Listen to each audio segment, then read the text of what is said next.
Pertama, overgrip, cushion wrap. Ini optional, kalau nak boleh, tak nak pun tak apa.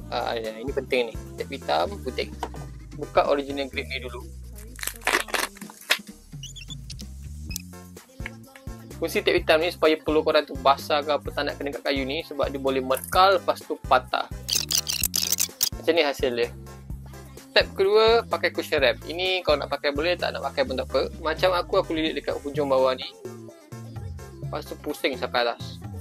Ni fungsi cushion ni nak bagi rasa tebal je. So supaya masa korang pegang raket time main tu, dia ada rasa comfort, and then dia rasa macam tebal sikit kan. Sebab kalau tak pakai memang rasa macam korang pegang kayu. Okay, step kedua dah selesai.